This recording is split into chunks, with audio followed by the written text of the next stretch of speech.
যে এত মানুষ ওটাকে পছন্দ করেছিল, তো সেটার উপরে এসে একজন আমাকে গলাও তুমি আগুনে। শাকিব খানের আপকামিং সিনেমা রকস্টার, যা আসতে চলেছে পবিত্র ঈদুল আজহা। ইতিমধ্যে সিনেমাটির একটি গান প্রকাশ হয়েছে, গানটির নাম পিরিতি।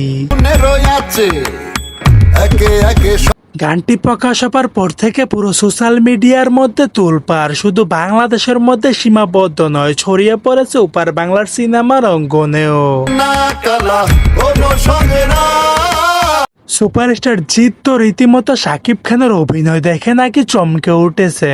সুপারস্টার জিতের মতে শাকিব খানই নাকি দুই বাংলার আসল রাজা। শাকিব খান এমন একজন অভিনেতা যে কিনা পুরো দুই বাংলার মধ্যে একাই রাজত্ব করে বেড়াচ্ছেন, এমনটাই দাবি করেছেন সুপারস্টার জিৎ। নিয়ে যাও তোমার সাথে। সো দর্শক, আজকের এই ভিডিওটি এই পর্যন্তই। যদি ভিডিওটি ভালো লেগে থাকে তাহলে ভিডিওতে একটি লাইক, একটি কমেন্ট আর অবশ্যই চ্যানেলটি সাবস্ক্রাইব করতে ভুলবেন না।